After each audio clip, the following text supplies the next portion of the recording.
This is Mac OS Ken. Dates and deets for WWDC, news around noise machines, and Apple Pay goes sleepy time. Shh. It is Thursday, the 30th of March, 2023. I'm Ken Ray, and this is news from Mac OS Ken, brought to you by yours truly and sponsored by Collide. Endpoint security powered by people. Learn more and book a demo today at collide.com/macOSCan. This show is also sponsored by BetterHelp Online Therapy. What's on your mind? What is weighing on your mind? You might feel like there's something wrong, or you might feel like things could be better. You might also have no idea how to get there. Therapy might help, and you might consider BetterHelp. BetterHelp makes finding a therapist easy. Just fill out a brief questionnaire to get matched with a licensed therapist. Since the whole thing happens online, you're not limited to who's near you.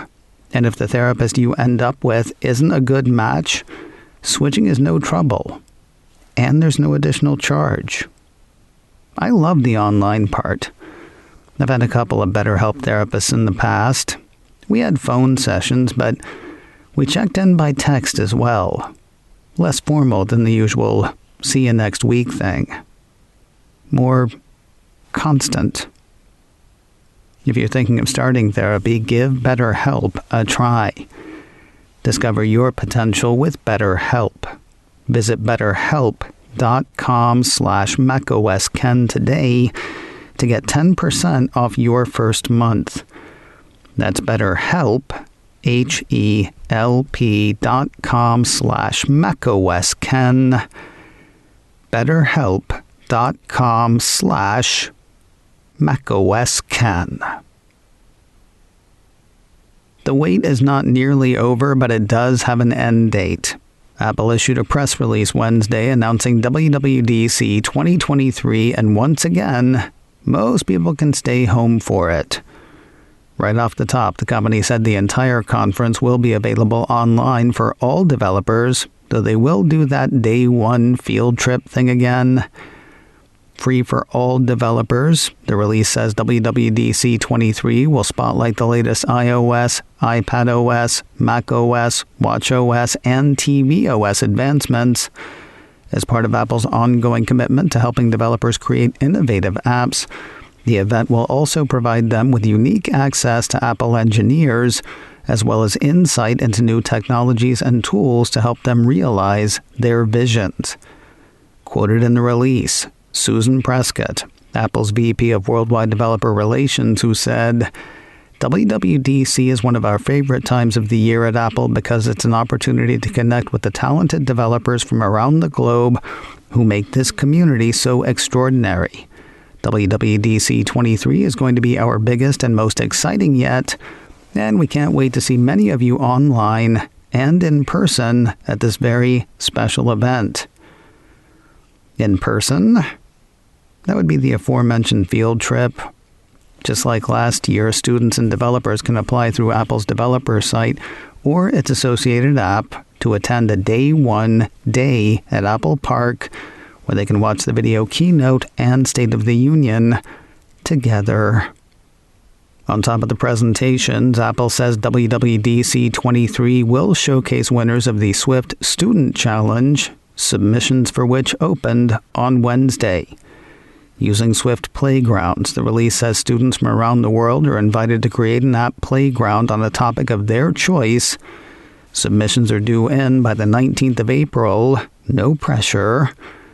More info on that is available on Apple's developer site. Sounds like a great time to learn how to solve serious and fun coding problems, but what about the rest of us? The people who like to throw money at such problems and solutions rather than trying to solve them. The Mac Observer has written up some of what's expected. Info about iOS, iPadOS, and tvOS 17 is practically a given, as is info about macOS 14 and watchOS 10. On the hardware side, the introduction of an Apple Silicon M3 processor seems somewhere between possible and probable, that could find work powering a rumored 15-inch MacBook Air. Of course, the most anticipated hardware announcement is Apple's mixed reality headset. That should also spur the intro of a new software platform as well as new developer tools because it's a whole new thing. And now, we wait, patiently or otherwise. WWDC23 is scheduled to run Monday, the 5th of June through Friday, the 9th. Though Apple has not set a time for the keynote, someone in Cupertino will probably push play at 10 a.m. Pacific, 1 p.m. Eastern. Other times, other places. Ask the person next to you. Software release news never stops. At least it doesn't this week. On the heels of tons of OS updates from Apple on Monday and a new round of developer betas on Tuesday, the piece from Mac Rumors says Apple has released something for its customers on Windows.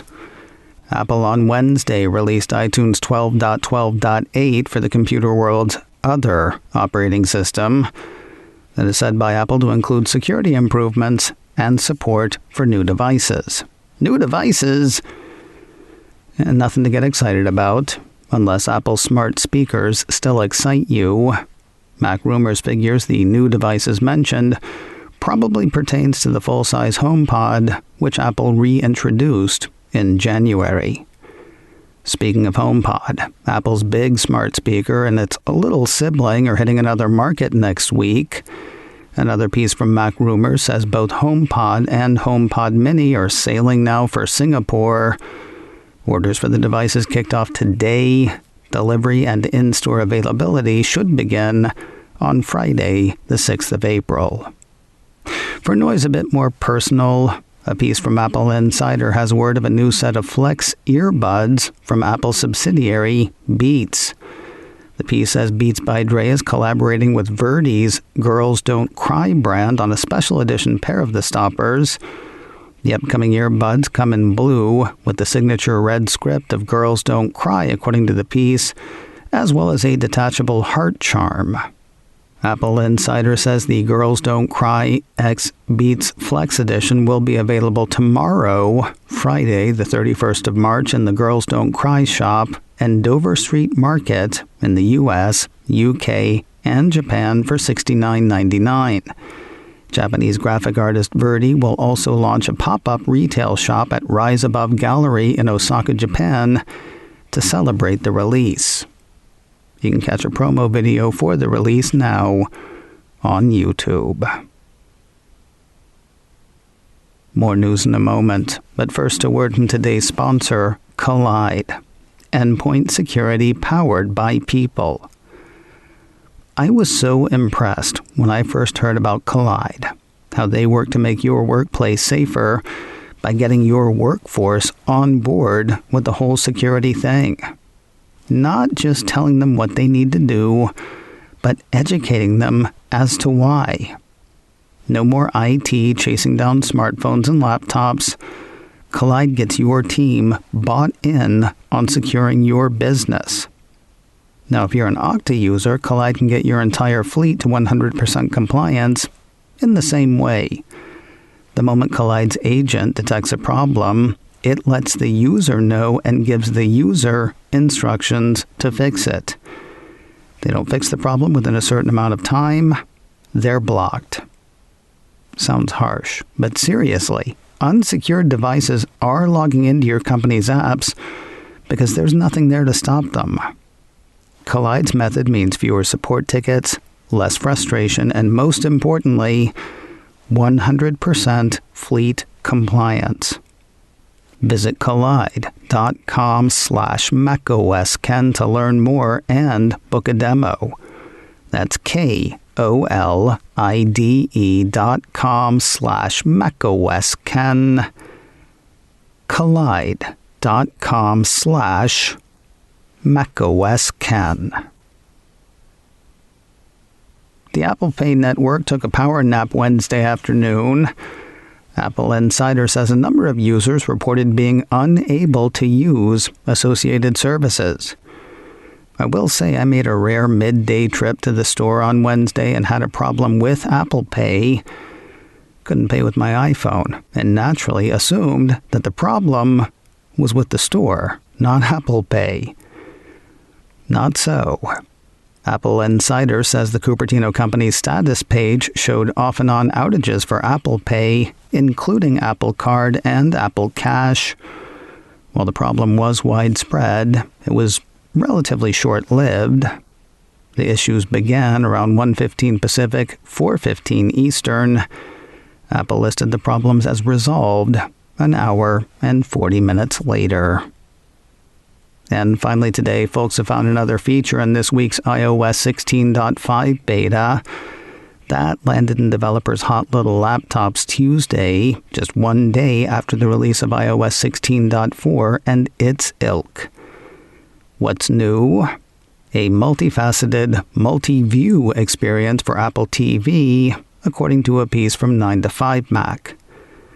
Picture-in-picture has been a thing for a bit, but the piece says code references first spotted by Steve Moser in iOS 16.5 betas describe a new multi-view experience for the Apple TV app, supporting up to 4 simultaneous streams at once. Are you ready for some football? And some other football? And some other football? And still more football? According to the report, Quadbox picture-in-picture streaming is a feature already offered on some third-party apps like ESPN and Fubo TV on tvOS, so it would make sense that Apple wants to match that experience for its own sports streaming. Major League excitement. Assuming you like sports and assuming it happens. While hints in code are indicative, they are not a guarantee. No word on the feature on the horizon from Apple. Today on the Mac Observer's Daily Observations podcast, it should be a good one, assuming you get to hear it. Technical difficulties are holding it back as of this recording. When it does hit, though, TMO Managing Editor Jeff Butts and I talk over the remoteness of WWDC and what the world can expect. Plus, glitches with Apple Pay and maybe Apple Podcasts, and our first impressions of Apple Music Classical. That is all, theoretically, today on the Daily Observations podcast from the Mac Observer, online at macobserver.com or wherever you get podcasts. macOS Ken, brought to you by me and sponsored by BetterHelp Online Therapy.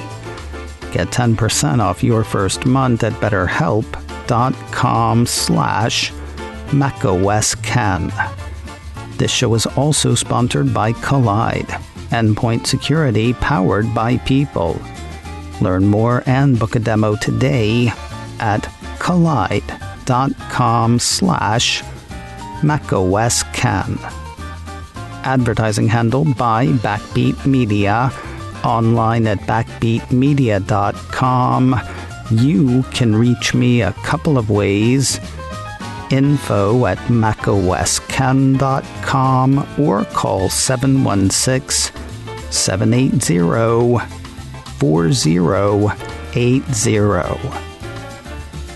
Until next time, that is news from macOS Ken. I'm Ken Ray.